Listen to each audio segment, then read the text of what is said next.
Porra. Eu não sei, sinceramente. Não, cara, é loucura. Estão nomeando gente para os órgãos do MEC que não são da educação. E eles não estão são fazendo da o que área. exatamente de loucura, exatamente? Cara, primeiro assim, eles estão desmontando coisas que comprovadamente deram certo. Então, por exemplo, investimento em ciência e tecnologia no Brasil caiu 70%. Aí você fala, pô, não tem dinheiro. Bom, mas para milico tem. Para trator tem. Os tratores que o Bolsonaro comprou essa semana. Ele comprou o trator. Pô, 3 bi. Ou você entrar no Twitter agora... 3 bi não era o orçamento paralelo para ele... É esse. É desse que eu tô falando. Isso é emenda, não é? Mas... trator, entendi, é uma gíria. Desculpa, é que eu não sou, eu tô achando que é trator mesmo. Não, mas é também. Entendi, ó. Não é só, mas é também. Entendi. Ou seja, ele tá num jogo com o Congresso de tomar lá da cá, que ele botou no Ministério do Desenvolvimento Regional, não sei qual que é o nome, que mudou tudo que é nome, ele botou 3 bi para ele cuidar, na relação direta com os parlamentares. Pô, tem 3 bi para trator e não tem 3 bi para ciência e tecnologia? Não tem 3 bi para fazer o censo? O censo geralzão, é a coisa mais importante para as políticas públicas. Pra você saber. Censo é foda. Custa 2 bi. Tem 3 para trator e não tem 2 para o censo. Então, você vai vendo que, pô, tem alguma coisa errada. É que esse trator é o que garante a governabilidade dele, né? Se você for pensar pro político, Bolsonaro, é muito mais importante você ter governabilidade que qualquer outra coisa. E é por isso que eu tenho um pouquinho de asco desse tipo de coisa, porque não é o que é melhor pro Brasil, é o que é melhor pra me manter no poder. Mas, ó, não tô falando isso de Bolsonaro, não. Isso não é Você novo, tá falando né? geral. É, eu sei. Isso não é novo. Não, nós temos um problema de governabilidade, eu não quero também aqui ficar falando, é assim. Não, nós temos um problema de governabilidade. Agora, o que eu acho, para fazer a comparação com o que está acontecendo hoje, é o seguinte. Uma coisa é você garantir a governabilidade em relação a um projeto.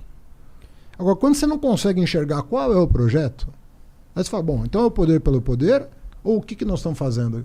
Vou dar um exemplo que talvez seja muito claro para as pessoas. Qual que é a nossa política externa? O Brasil é um país importante no mundo. Ele é importante. Ele tem um peso específico no mundo. Qual é a nossa política externa? A gente se dá bem hoje com os Estados Unidos? Não. Questionamos até a eleição do Biden. Com a Europa? Não. A Europa não quer aprovar nem o acordo com o Mercosul por causa das questões ambientais. A China, o presidente xinga toda semana. Imbecil, cara. Aqui no continente, no subcontinente, América do Sul, nós não estamos bem. Nem com a Argentina, nem com a Bolívia, nem com a Venezuela, com ninguém.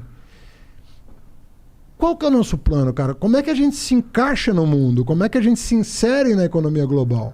Fernando Henrique tinha uma política, goste ou não. Lula tinha uma política, goste ou não. Qual é a política atual externa? Meio ambiente. Qual é a nossa política? É grilagem da Amazônia? Eu acho que ele quer fazer o Brasil de refém para conseguir investimento externo. Mas os investimentos estão indo embora com isso. Então, mas ele quer, tipo, fazer assim, ó, se você quiser que a gente acabe com o desmatamento, dá tanto dinheiro aqui. Monarque, esse ano, nós perdemos quantas multinacionais saíram do Brasil? Várias. A Ford, né, começou. Vários estão saindo. Mas tá tendo uma fuga de multinacionais, né? O que eu acho, cara, que a gente... Vê bem, obviamente que eu não sou um cara de extrema direita, eu não gosto de... Extremismo, pra mim, é uma coisa que... Sabe qual é o problema do extremismo? Ele vê o diferente como inimigo. Uhum. E pra mim, o cara que vê o diferente como inimigo tem um problema, pô. Porque a essência da humanidade... É o diferente. É o diferente. Se você fosse idêntico a mim, e você idêntico a mim, ou eu idêntico a você, qual é a graça? A graça está justamente em que você é diferente de mim. Sim. Então, se eu passo a ver você, que é diferente de mim, como um adversário, assim, mais que adversário, como um inimigo meu, tem alguma coisa errada. Discordar é natural. Não é natural, é fundamental. Fundamental. Você ter a crítica é fundamental. Professor na sala de aula. Hoje, a pedagogia é completamente diferente do que foi 100 anos atrás, que o professor ia lá com palmatória na mão. Régua. Cara, não existe. Nas costas. Porque às vezes a pergunta do aluno te ensina mais do que um livro. O cara te faz uma pergunta que fala, porra... Te põe pra pensar na resposta. Eu não tinha visto por esse ângulo. E às vezes é uma pergunta que pode até parecer sem sentido no primeiro momento, mas se o cara fez, você já tem que saber se você se comunicou bem. Porque se ele falou uma coisa muito sem noção, que acontece, é porque também você não ajudou. Ou o moleque tem déficit de atenção forte, né? Pode acontecer. Mas às vezes o cara faz uma pergunta pra você, você fala, caraca, eu vou ter que ler mais pra entender esse papo. E isso acontece direto, cara. A beleza da humanidade é a gente buscando, com os nossos conflitos e contradições, a gente achando coletivamente os caminhos. E o bacana da democracia é que, a democracia, assim, ninguém é dono da verdade. A bola tá sempre na mão do povo, que tem que tem o voto ali. É óbvio que a democracia tem todo... Eu tô desiludido com o voto pra caralho, Haddad, assim. A democracia tem todos os problemas que a gente conhece. Uma brasileira mais ainda que as outras, né? Todos os problemas que... Agora, tem melhor? Tem sistema melhor? Tem. Não. Tem sistema melhor que o brasileiro. Tem sistema melhor que democracia? Eu acho que não. Isso. Não é. Democracia direta, talvez. É a minha teoria aqui. Mas o Brasil faz pouca consulta popular. Acho que a democracia direta pra tudo é difícil. E quando faz, às vezes não respeita. Pô, teve o lance do... Não foi no governo Lula que cagaram quando os caras perguntaram se podia ter arma ou não? Teve um negócio não, assim. Teve um plebiscito. E aí o povo votou que poderia, que era permitido. E aí, mas não foi respeitado, não teve uma coisa assim. Eu também tomei por fora. Cara, teve o estatuto.